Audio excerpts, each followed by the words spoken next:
네, 침례 요한은 이 예수님 당시 굉장히 영향력이 있었던 그런 인물이었습니다. 많은 사람들이 그의 메시지를 듣기 위해서 사방에서 이렇게 몰려온 것을 마가복음 1장 5절이 이렇게 기록하고 있는데, 온 유대 지방과 예루살렘 사람이 다 나아가 자기 죄를 자복하고 요단강에서 그에게 침례를 받았더라라고 그렇게 기록이 되어 있습니다. 오늘 본문에서는 이 침례 요한이 사방으로 다니면서 이 메시지를 전했는데, 나중에는 이 요단강 근처에서 많은 사람들이 너무나 몰려 들어와서 어떻게 보면은 이 침례 요한을 함부로 할 수 없는 그런 상황까지 너무나 유명해진 상황이 되어 버렸습니다. 이렇게 유명한 어떤 설교자, 유명한 어떤 종교인을 생각하면은 그에 합당한 강력한 메시지가 있을 거라고 생각을 하는데, 요즘 시대에 저희가 생각하는 강력한 메시지는 사랑의 메시지, 사람들이 듣기 좋아하는 그런 메시지들이 있습니다. 많은 목사님들이 이야기하시는 게 자꾸 회개하라, 또 죄에 대해서 이야기하면 사람들이 듣기 싫어한다라고 하는데, 사실 이 침례 요한의 메시지의 핵심은 바로 회개였습니다. 진정한 회개를 너희가 하라라고 하는 것이 이 침례 요한의 굉장히 간단한 메시지였습니다. 오늘 본문 2절에 보니까 하나님의 말씀이 빈들에서 사가랴의 아들 요한에게 임했다고 그렇게 기록되어 있고, 그래서 요단강 부근 근처에 와서 그가 계속적으로 이 메시지를 외친 것을 저희가 볼 수가 있습니다. 그래서 참 저는 너무나 의아해한 것 같습니다. 이게 정말 귀에 듣기 좋은 메시지가 아닌데, 이 회개하라고 하는 그 메시지를 듣고 사람들이 어떻게 이렇게 몰려들 수가 있나라는 생각이 좀 들기 시작했습니다. 왜 이 회개 메시지가 이렇게 강력하게 사람들의 마음속에서 진동하고 있는 것인가? 그 회개 메시지를 전한 그 요한의 그 마음이 어떻게 보면 오늘 본문에 나와 있는데, 그 이유가 오늘 본문 7절에 이렇게 나와 있습니다. 왜 도대체 진정으로 회개해야 되는 것인지 7절에 보니까 요한이 침례를 받으러 나오는 무리에게 이르되, 독사의 자식들아, 누가 너에게 일러 장차 올 진노를 피하랴 하더냐. 독사의 자식들아, 너무나 어떻게 보면 강력한 어떤 말인 것 같습니다. 제가 강단에서 여러분에게 독사의 자식들아 라고 하면은 저는 아마 내일 당장 잘릴 것 같습니다. 그 정도로 어떻게 보면은 아무것도 숨기지 않고 너무나 강력하게 이 회개의 메시지를 촉구하고 있는데, 그 이유가 뭐냐면은 장차 올 진노를 피하라 라고 그렇게 전하고 있는 것입니다. 뭔가 다가오고 있다라는 것이죠. 위험한 것이, 진노가 다가오고 있는데, 이 진노가 뭐냐면은 구약 성경에서 계속적으로 언급된 하나님의 진노인 것입니다. 하나님의 그 심판날이, 하나님께서 공의로우신 하나님이시고 정의로우신 하나님이신데 죄 가운데 살고 있는 이 사람들을 그냥 냅두겠느냐.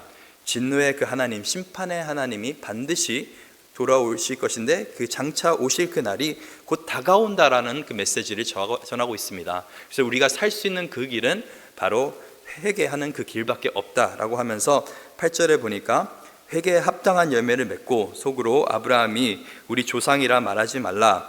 내가 너희에게 이르노니 하나님이 능히 이 돌들로도 아브라함의 자손이 되게 하시리라. 왜 이렇게 회개를 촉구하는지 보니까, 사실 구약 성경에 여러 가지 제사 제도가 있습니다. 그리고 선지자들도 끊임없이 회개의 메시지를 이 이스라엘 백성들에게 던졌습니다. 그런데 진정한 회개가 일어나지 않았던 그 이유 중 하나가 뭐냐면은 바로 이 이스라엘 백성들 마음 가운데 이 혈육, 자기네들이 하나님의 선택받은 백성들이고 내가 단순히 유대인이라는 그 이유 때문에 아브라함의 그 자손, 그 혈육이기 때문에 나는 복을 받을 것이야 라는 그 아니란 생각이 있었던 것이었습니다. 물론 아브라함에게 저희가 특별 새벽 기도 기간 동안에도 저희가 예배 기간 동안에도 저희가 들었지만은 하나님께서 특별한 복을 아브라함 가운데 허락하셨고, 그 중에 한 가지가 아브라함의 자손에게 동일한 그 복이 임하게 될 것이다. 그리고 결국에 그 아브라함의 자손을 통해서 열방이 복을 받게 될 것이다 라고 하는 것이 어떻게 보면 아브라함이 받았던 축복이었습니다. 이 창세기 12장에 나와 있는 이 축복의 메시지를 듣고 이 이스라엘 백성들이 어떻게 생각을 했냐면은, 그 말은 뭐냐면 우리가 어떻게 보면 아브라함의 혈육이기 때문에, 아브라함이 우리의 조상이기 때문에, 육체적인 조상이기 때문에 우리는 그래도 안전할 거야. 어떤 죄를 범해도 그래도 하나님께서 우리를 용서해 주실 거야. 다시는 우리가 아무리 정말 넘어지고 쓰러져도 하나님께서 우리를 일으켜 주실 거야 라고 하는 그 메시지들이 계속적으로 그들 안에 심겨져 있었던 것이었습니다. 네, 오늘 침례 요한이 분명히 말합니다. 너희가 구원을 받을 수 있는 길은 단순히 아브라함의 어떤 후손이 되는 것이 구원을 받을 수 있는 길이 아니라고 말하고 있는 것입니다. 육적인 후손, 혈육이 답이 아니라고 하는 것입니다. 왜냐하면 8절에 보니까 하나님께서는 능히 이 돌들도 아브라함의 자손으로 만들 수 있다라고 하시는 것입니다. 그래서 이렇게 하나님의 진노를 피할 수 있는 그 길은 단순하게 혈육을 통해서 이루어지는 것이 아니라 하나님의 은혜로 이루어지는 것을 볼 수가 있습니다. 하나님께서 능히 돌들도 아브라함의 자손으로 만드실 수 있다라고 하는 것인데, 그 말은 무슨 말이냐면은 지금 단순한 육적인 자손을 말하는 것이 아니라 어떻게 보면 이 로마서 5장에 나와 있는 영적인 아브라함의 자손, 그 아브라함의 믿음을 물려받은 그 믿음의 자손들에 대해서 어떻게 보면은 침례 요한이 말하고 있는 것입니다. 하나님께서 능히 돌들에게도 이런 은혜를 줄 수 있다고 하는 것은 하나님께서 로마서 5장에 나와 있듯이 정말 그리스도 안에서 우리가 믿음 안에서 십자가를 바라보면서 회개하고 예수님을 전적으로 신뢰하는 그 가운데 아브라함의 자손이 되는 그런 놀라운 은혜가 우리 가운데 주어졌다고 성경이 말하고 있는데, 그 은혜를 우리가 어떻게 보면은 확신을 가지고 믿을 수 있다라고 하는 것입니다. 왜냐하면 하나님께서 그렇게 결정하셨기 때문에. 돌도도 하나님께서 아브라함 자손을 만들 수 있다고 한다면은 정말 죄인된 우리도 믿음으로 고백할 때 예수 그리스도를 온전히 주로 시인하고 신뢰하면서 살아갈 때 하나님께서 우리 또한 아브라함의 자손으로 만들어 줄 수 있음을 믿습니다. 그래서 하나님의 놀라운 은혜가 이 9절에 담겨져 있는데, 9절에 보니까 이미 도끼가 나무 뿌리에 놓여 있으니 좋은 열매 맺지 아니하는 나무마다 지켜 불에 던져지리라. 그래서 계속적으로 말하고 있는 것이 하나님의 심판날이 가까워졌는데, 너희는 하나님의 은혜를 그냥 당연시 여기지 말고 그냥 너희가 안전할 거라고 생각하지 말고 진정으로 회개하라라고 하는 것이 오늘 본문의 핵심 내용입니다. 그런데 이 회개라고 하는 것이 저희가 보통 말로 하는 것이고 기도로 하는 것이라고 생각을 하는데, 오늘 본문에 나와 있는 이 회개는 조금 더 깊은 의미의 회개가 나타나 있는 것을 볼 수가 있습니다.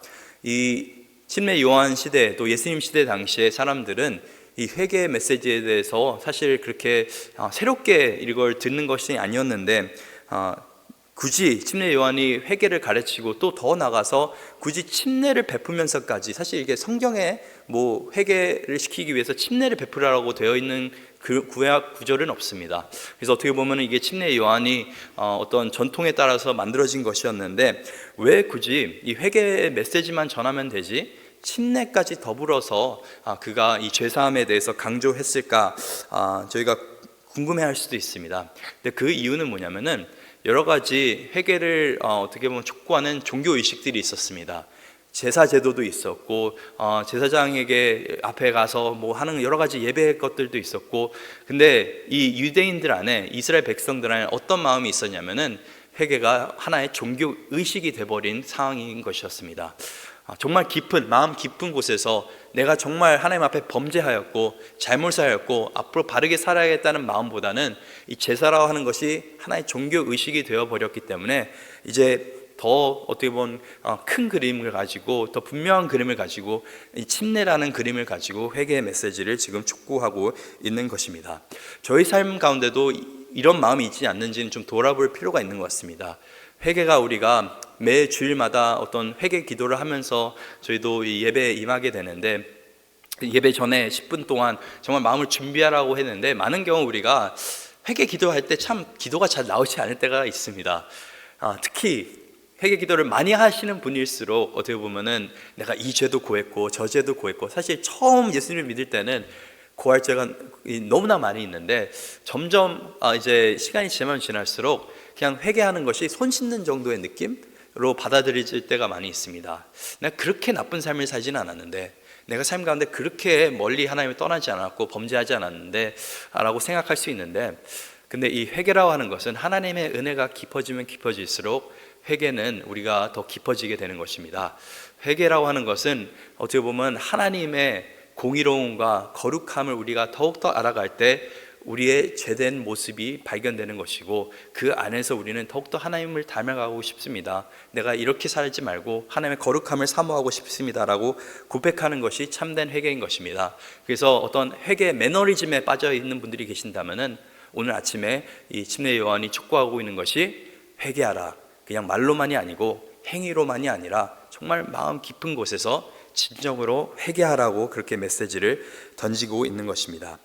근데 오늘 본문을 정말 이해하는 그 가장 중요한 키는 사실 4절부터 나와 있는 이 구약 성경이 인용되고 있는 이 부분입니다. 왜냐하면 저희가 이 회개라고 하는 것을 지식으로 이해하고 또 왜 해야 되는지도 이해하지만은 많은 경우 이 회개를 하는 것 가운데 기쁨이 없습니다. 근데 오늘 본문 4절에 보니까 선지자 이사야의 책에 쓴 바 광야에서 외치는 자의 소리가 있어 이르되 너희는 주의 길을 준비하라, 그의 오실 길을 곧게 하라. 그래서 이사야 40장 3절 말씀을 지금 성경이 인용하고 있는 것입니다. 이 침례 요한이 회개의 메시지를 촉구하는 그 광경을 보면서 이것이 이사야 40장 3절의 그 언약의 성취다라고 그렇게 말하고 있는 것인데, 근데 재밌는 것은 이사야 40장 3절에 가보시면은 조금 성경이 다르게 적혀 있습니다. 이렇게 적혀 있습니다. 이사야 40장 3절에 외치는 자의 소리여 이르되 너희는 광야에서 여호와의 길을 예비하라, 사막에서 우리 하나님 대로를 평탄케 하라.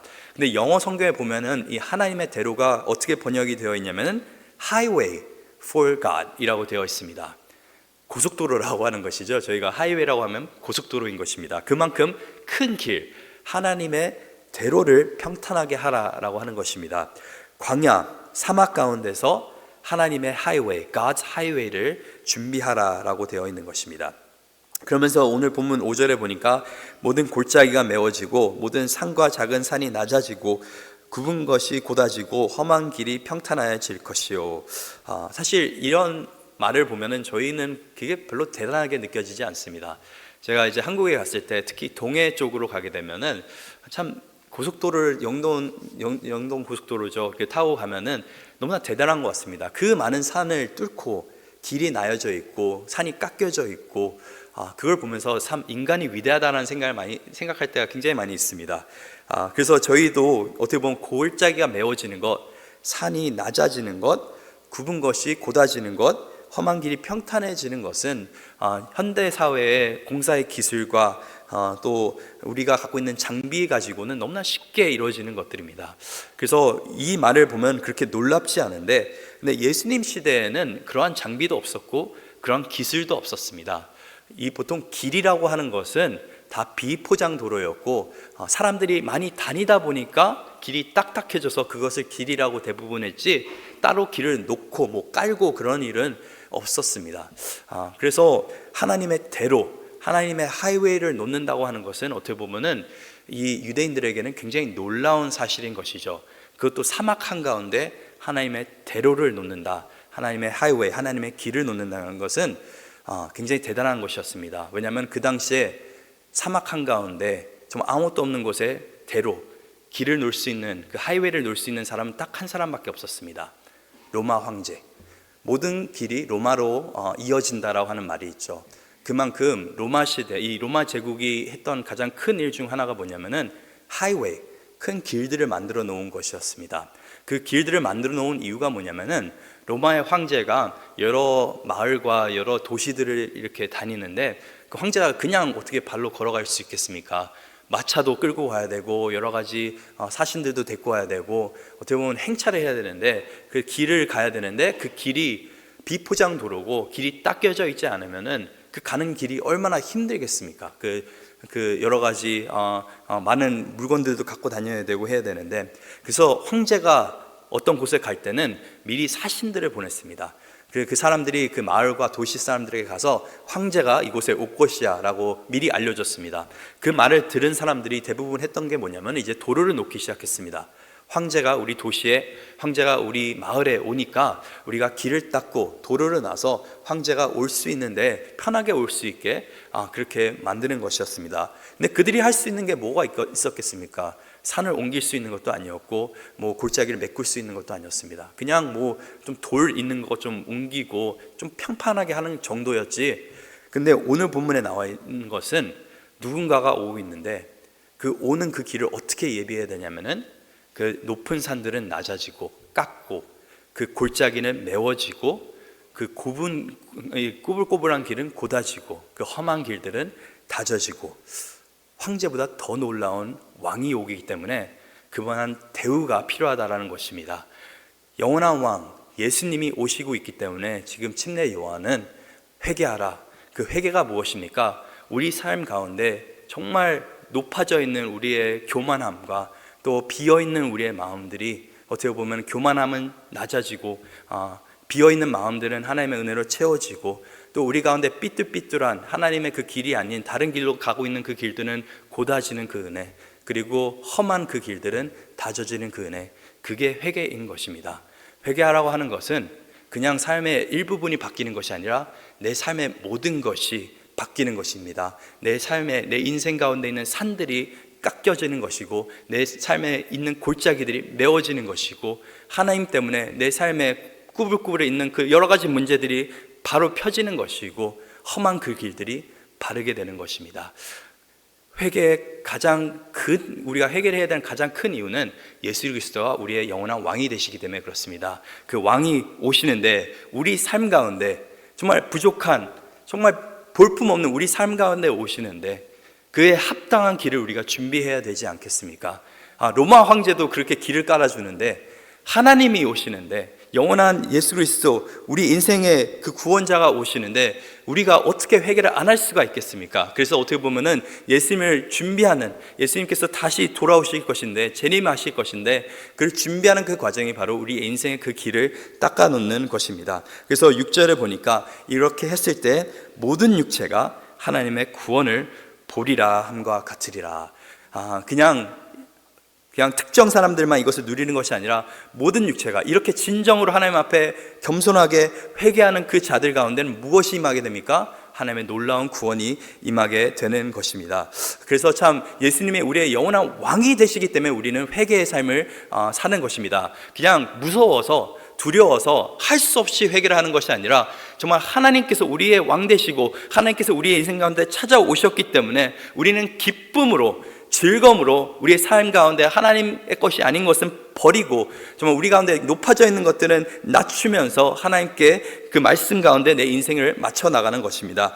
세 가지 부분에서 우리가 하나님께 초점을 맞추고 인생을 맞춰 나갈 수 있는데 이렇게 회개 메시지를 들은 그 무리가 이렇게 질문합니다. 오늘 본문 10절에 보니까 무리가 물어 이르되 그러면 우리가 무엇을 하리이까? 대답하여 이르되 옷 두 벌이 있는 자는 옷 없는 자에게 나눠줄 것이요 먹을 것이 있는 자도 그렇게 할 것이라 하고.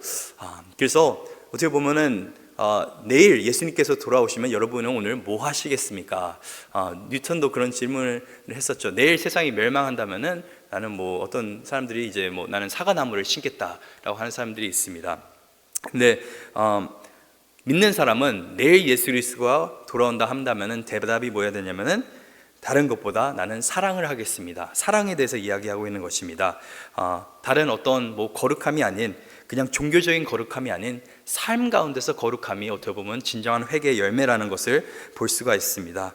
옷이 두 벌 있으면 나눠주고 먹을 것이 있으면 나눠주고 대단한 것이 아니라 내게 주어진 하나님의 놀라운 은혜를 다른 사람에게 나눠주는 그 인생이 회개에 합당한 열매를 나타내는 인생인 것입니다. 그리고 12절에 보니까 이 세리들도 침례를 받고자 하여 와서 이르되 선생이여 우리는 무엇을 하리이까? 이르되 부과한 것 외에는 거두지 말라 하고. 그래서 두 번째로 회개에 합당한 열매는 무엇입니까? 공의입니다.